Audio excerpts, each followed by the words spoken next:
Clint Walker, and you're watching GVTV News. Thanks, Clint. And I'm Randy Hansen. In world news headlines today, Pentagon war game, Israeli strike on Iran would lead to regional war. And dozens killed in Iraq on 9th anniversary of U.S. invasion. And Illinois' primary voters headed to the polls, and candidates traded barbs over economy. Romney wins. FBI, DOJ to investigate shooting death of Trayvon Martin. And Supreme Court hears case on life sentences for juveniles. And France searches for serial gunman in Jewish school attack. And a lawyer says U.S. soldier doesn't remember massacre of 16 Afghan villagers. In Pakistan, lawmakers demand end to U.S. drone attacks and apology for deaths. And Russia announces support for UN resolution in Syria. And Saudi Arabia begins aid to Syria rebels. And Human Rights Watch uncovers major abuses by Syrian rebel groups. And Libya releases 2 British journalists who exposed militia attacks. And dispute emerges over extradition of Libyan intelligence chief. And Liberian President Sirleaf defends criminalization of homosexuality. And Chicago rejects protest permit of NATO and G8 group.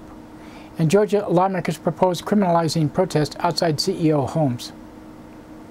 And students in Quebec launch a strike to protest tuition hikes. And a report says Jewish settlers blocking Palestinian access to West Bank water sources. Another report says women pay $1 billion more each year for health insurance. And WikiLeaks founder Julian Assange to run for Australian Senate. GVTV News would like to say the views expressed on our news broadcast do not necessarily reflect the views of NCTV Digital Media Center. But before these stories, GVTV News would like to thank one of our underwriters who supports your only visual video news media in Nevada County. That's right, it's us, GVTV News.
In today's first world news story, New York Times is reporting a classified war simulation held this month by Pentagon planners found an Israeli attack on Iran would likely lead to a wide regional war, which could draw in the United States and leave hundreds of Americans dead. The so-called war games was reportedly raised fears among top American planners that it may be impossible to preclude American involvement in any escalating confrontation with Iran. And in news from Iraq, at least 43 people died and 243 wounded in a series of car and roadside bombings. The bombings occurred on the 9th anniversary of the U.S. invasion. Deadliest attack occurred in the southern Shiite holy city of Karbala, where twin explosions killed 13 people and wounded 48. In Kirkuk, a car bomb killed 9 people and wounded 42. Blasts also occurred in at least 10 other cities and towns, including Baghdad, Ramada, and Hilla. And voters in Illinois headed to the polls to vote in a Republican primary. During the campaign stop, Mitt Romney accused rival Rick Santorum of being economic lightweight.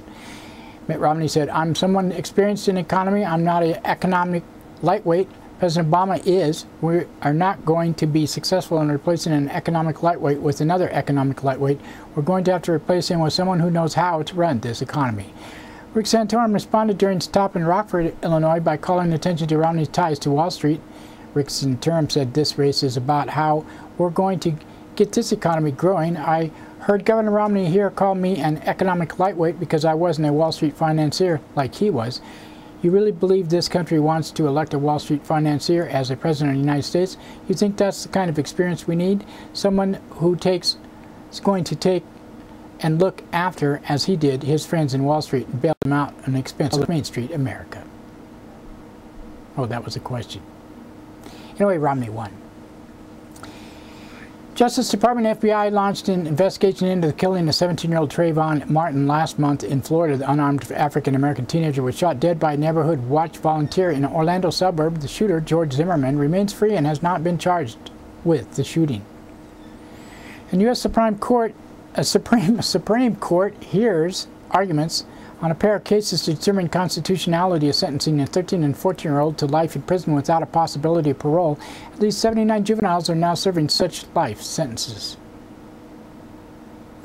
A manhunt is underway in France for a serial gunman suspected of killing 4 people in a Jewish school on Monday. The same shooter is believed to have killed 3 French soldiers of African and Caribbean descent in earlier attacks this month. Authorities say the same gun and motorcycle were used in those attacks, and the shooter wore a motorcycle helmet.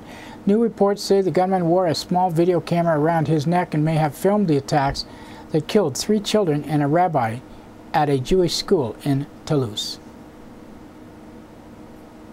The U.S. soldier implicated in the massacre in 16 villagers in Afghanistan doesn't remember the incident, his lawyer, John Henry Brown, said Monday after their first face-to-face meeting. John Henry Brown said he doesn't remember everything in the evening in question. That doesn't mean he has amnesia. Brown met the alleged shooter, U.S. Army Staff Sergeant Robert Bales, at Fort Leavenworth, Kansas, where Bales has been in solitary confinement since arrival on Friday. Bales is accused of gunning down 16 civilians, including 9 children and 3 women. In news from Afghanistan, the Wall Street Journal has reported that the United States is considering giving the Afghan government some control for the first time over when and where the U.S. conducts nighttime raids in Afghan villages. Oh, so I guess they'll have warnings now. In related news, a parliamentary commission in Pakistan is demanding the end of U.S. drone attacks inside the country and apologized for deadly U.S. airstrikes in November that killed 24 Pakistani soldiers. The demand to end drone strikes is one of the first read out by the commission. And Russia has announced it is ready to support a United Nations resolution endorsing a plan by UN Arab League Special Joint Envoy Kofi Annan for settling the Syrian crisis. Annan's plan has not been made public, but Russia's Foreign Minister Sergei Lavrov warned that the resolution should not turn into an ultimatum to the Syrian government. On Monday, Russia joined the International Committee of the Red Cross to ask Syria to ensure a daily pause in fighting to allow humanitarian access. I guess to clean up their mess. Saudi Arabia is reportedly begun delivering military equipment to arm the Free Syrian Army in its fight against President Bashar al-Assad's regime. Announcement comes just days after the Saudi kingdom said it had shut down its embassy in Syria and withdrawn all its staff. New report by Human Rights Watch accuses armed opposition groups in Syria of carrying out serious human rights abuses, including kidnapping, detention, torture of security force members, government supporters, and people identified as members of the pro-government militias. Human Rights Watch has also received reports of execution by armed opposition groups. I wonder why. Libya's new government has released 2 British journalists nearly a month after they were detained by a militia in the city of Macerata. Nicholas Davis Jones, Gareth Montgomery Johnson worked with Iran's Press TV. The men were detained shortly after they produced a video reporting exposing how the militia waged revenge attacks on black Libyans they accused of supporting Colonel Muammar Gaddafi's forces during the war. This is part of the report that aired before their capture. Well, this is a little... Nick Jones said, the ongoing attacks in Libya underscore a sense of lawlessness in the country, and that what we've alleged has taken place in the camp is true, then it could be a damaging setback for the country's interim rulers and trust placed in the country's new national forces. In other news from Libya, a dispute has broken out over the possible extradition of former Libyan intelligence chief Abdullah al-Sanusi, who is being held in Mauritania, Libya. France and the International Criminal Court in The Hague have all asked to take him into custody. ICC has indicted him in 2 counts of crimes against humanity during the last year's uprising. And Nobel Peace Prize winner and Liberian President Ellen Johnson Sirleaf has defended a Liberian law criminalizing homosexual acts in Liberia. So-called voluntary sodomy is considered a misdemeanor punishable by up to 1 year in prison. Sirleaf made the comment during an interview with the Guardian newspaper. Former British Prime Minister Tony Blair, who has taken part in the joint interview, refused to criticize Sirleaf's stance. Reporter asked, given that good governance and human rights go hand in hand. What is your advice to Madam President in Liberia on this gay rights issue? Tony Blair replied, you know, one of the advantages of doing what I do now is that I can choose the issues I get into and issues I don't. So, you know, for us, the priorities are on power, roads, jobs, delivery. I'm not saying these issues aren't important, but the president has given her position, and this is not one for me. City of Chicago has rejected permit for coalition against NATO G8 to hold a protest on May 20th, the opening of the NATO summit. Permit was rejected even though the city had previously granted a permit to the very same group that marched one day earlier against the now relocated G8 summit. Protest organizers sought to change the date of the protest once the Obama administration moved the G8 summit from Chicago to Camp David. And lawmakers in Georgia are considering a bill that would make it illegal for demonstrators to picket outside the home of corporate executives or outside some businesses. Opponents of the bill include labor unions and environmental organizations, as well as the Atlanta Tea Party. Some 250,000 students are expected to go on strike in Canada's province of Quebec in protest of tuition hikes planned by the government. Government plan would increase tuition by 75% over the next 5 years. On Sunday, several thousand students participated in downtown protest march. Last week, protesting students claimed sections of major highways during rush hour. Well, maybe they have to come to the United States to go to college. Maybe it's cheaper. And the UN report says Jewish settlers in the West Bank have seized dozens of water sources and are using violence and intimidation to block the Palestinian access. The report found 56 springs that were under some degree of settler control, including 30 that were claimed completely. Some Palestinians said they were afraid to approach water sources out of fear of violence from settlers. New research has shown women are paying $1 billion more each year than men for the same health insurance coverage. The report from the National Women's Law Center says 92% of the top plans in the states that permit so-called gender rating charge women more, even though most of those plans do not cover maternity care. In most states, female non-smokers are also charged more than male smokers simply because they are women. The Obama administration's new health care law will ban gender rating starting in 2014. And as you know, there is a war on women, and this is so that Obama gets more votes, so don't forget that. WikiLeaks founder Julian Assange has announced he will run for a seat in Australian Senate. Assange, who is under house arrest in Britain, was born in Australia and grew up there. And that's it for our world news today. Now we'd like to thank one of our underwriters who supports your only visual video news media in Nevada County. That's right, it's us. GVTV News.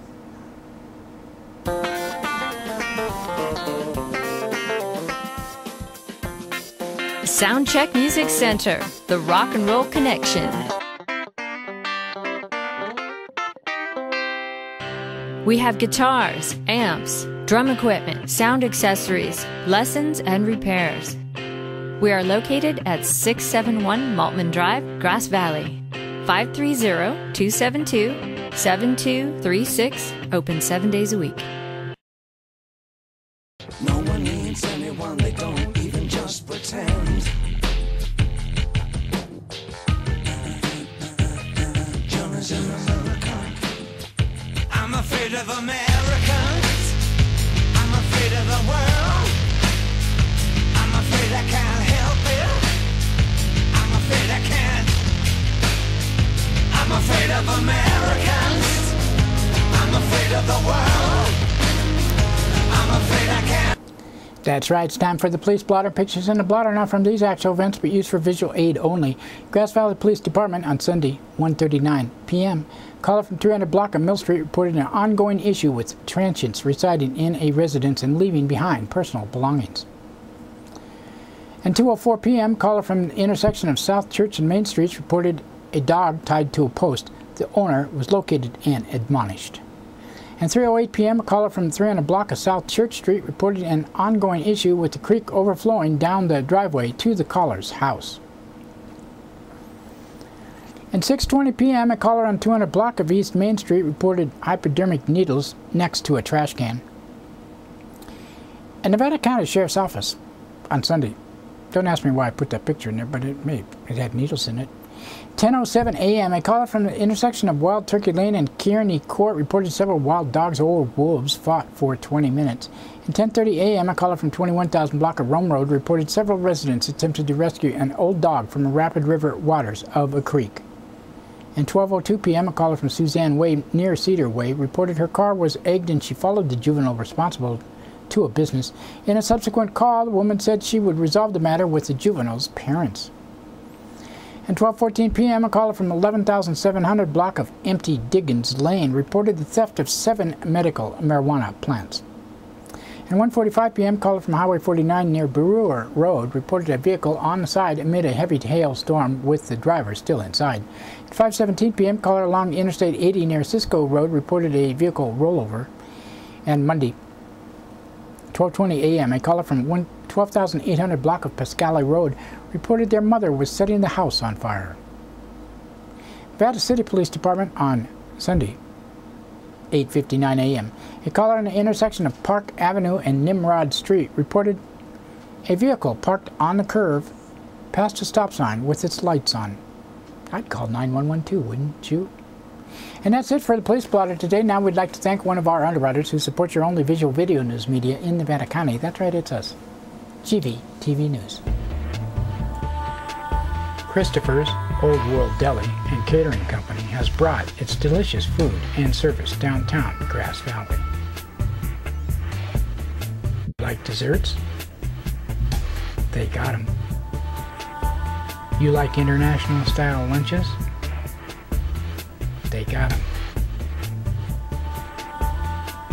Christopher's Deli and Catering for parties, get-togethers, weddings, or whatever.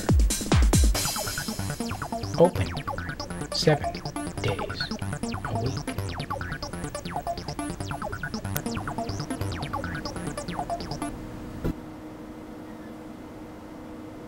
In local news headlines, last Friday, supper cuts back program and mental health recovery group meets, and opponents of foreclosure to rally on courthouse steps.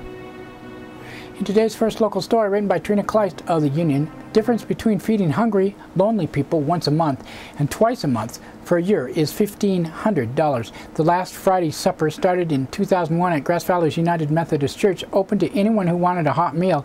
In 2005, and despite its name, the program started offering meals twice monthly except for November and December, when holiday meals are offered, said the chief cook and bottle washer, Gerald Gaynor.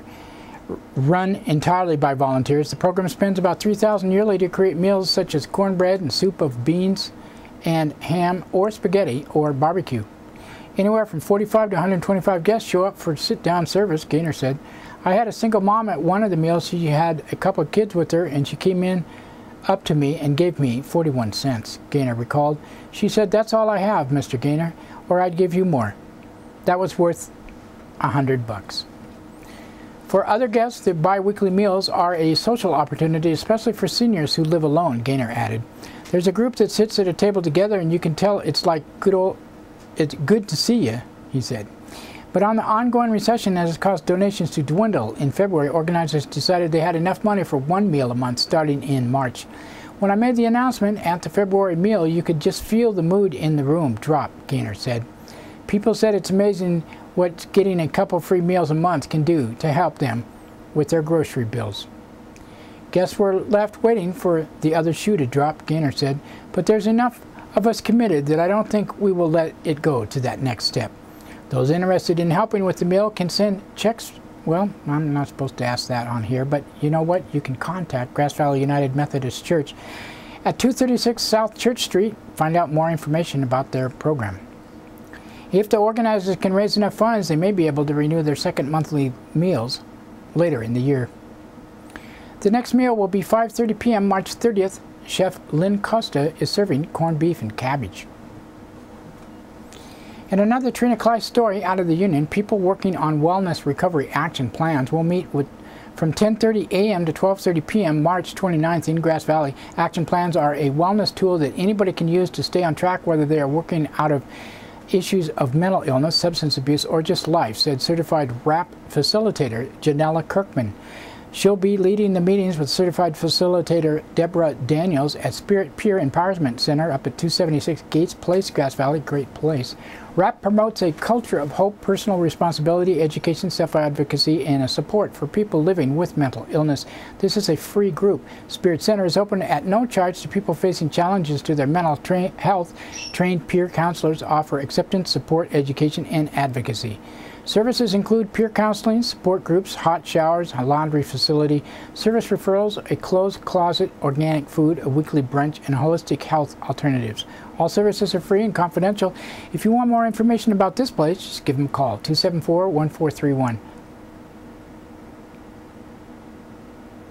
In a story about Liz Keller of the Union, anger towards American financial institutions is widespread and feverish, as evidenced by the opinion piece by former Goldman Sachs Vice President Gene Smith that appeared in the New York Times last week and ensuing reaction.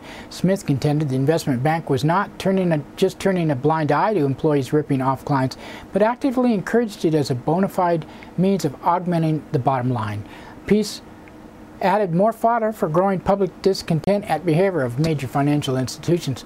Locally, Occupy Nevada County movement has begun to focus on foreclosed procedures and administered by some of the large banks, and they, like Smith, contend that our processing are beset with behavior that is not only unethical but borderline criminal. Banks are using fraudulent documents to foreclose and essentially steal people's homes, said Sharon Delgado, one of the leaders of the movement. We have been researching all matters involving defaults, foreclosures, and evictions. We have discovered more improprieties by banks and loan servicers and have begun reaching out to community to prevent these injustices. Delgado and others will protest these improprieties at noon Wednesday on the steps of the Nevada City Courthouse. I guess that'll be today. So I don't know if you watched this early enough, maybe you can still show up there. Protests will center around the story of Melanie Cornell, a Nevada County resident whose home is scheduled to be auctioned off that day. Cornell will be the deed of trust, which purportedly contains her signatures, was actually forged in order to accelerate the foreclosure process of her home. In a letter dated September 30th, 2011, Brenda Anderson, a forensic document examiner based in Las Vegas, came to the following conclusion regarding the signature in the deed trust. Signature of Melanie Cornell at the deed of trust recorded August 23rd, 2005 is not genuine. Cornell said the deed was robo-signed and the assignment was made by a mortgage company that has been defunct for years. My home is now scheduled for sale in spite of bankruptcy stay and every effort I've made to get this fraud in front of the judge, she said. Cornell's house was previously scheduled to be auctioned February 14th, but she declared bankruptcy affecting a stay on the foreclosure. Thus, the auction was rescheduled for Wednesday. Occupy Group has been gathered and distributing information on foreclosures, loan modifications, and short sales and evictions. Well, yeah, I think they should go to the Federal Reserve. That's a good place to hang out. That's it for local news today. Now we would like to thank the Union, Amy Goodman, Reuters, Associated Press, and others for the sourcing of our news, and you for watching. You can watch this broadcast on Comcast Cable, NCTV Channel 11 in Nevada County, 8 a.m., 3 p.m., 7:30 p.m., Monday through Friday. Suddenlink Channel 16 in Truckee and Alta Sierra. We're also streamed on the internet, NCTV's Digital Media Center website at NevadaCountyTV.org and GVTV.org. And don't forget, Grass Valley Television that plays 24/7 on the net, GrassValleyTelevision.com. We post to Facebook, YouTube, Blip.tv, and many other sites and have an RSS feed. And yeah, if you get on Facebook and see us there, you can always like it. It's always good for our viewership. And we have video podcasts on iTunes. Just search under video podcasts for GVTV News. Content is controlled by the producer of this newscast, me. Grass Valley Television is not necessarily the opinion of NCTV Digital Media Center. And Grass Valley Television also videotapes local events around Nevada County. For more information, grassvalleytelevision@gmail.com or 362-8889. This show is produced by Grass Valley Television of Rural Counties Television Network. And we'll see you tomorrow. It should be Thursday. Ladies and gentlemen, this is Drew Pearson. We bring you this special radio television broadcast in order to give you the very latest information on an amazing phenomenon, the arrival of a spaceship in Washington. The Army has taken every precaution to meet any emergency which may develop. Just a minute, ladies and gentlemen, I think something is happening.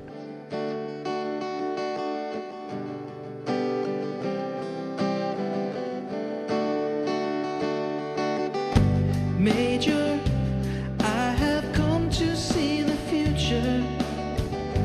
Major, how's the view from way up there? I have hitched a ride. floated on the Technicolor glare.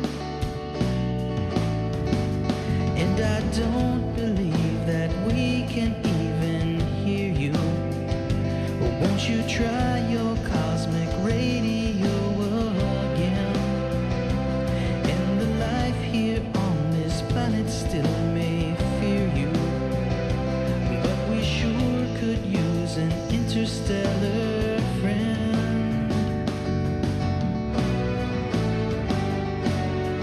Where are you? We need you, Major Tom.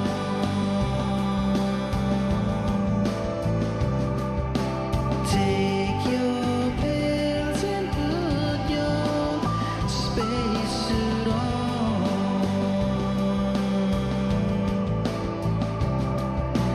Where are you? We need you, Major Tom.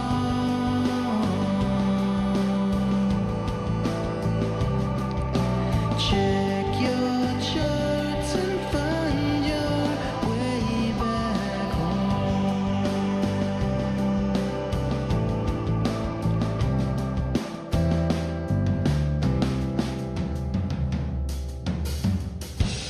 Major, I have come to see the future.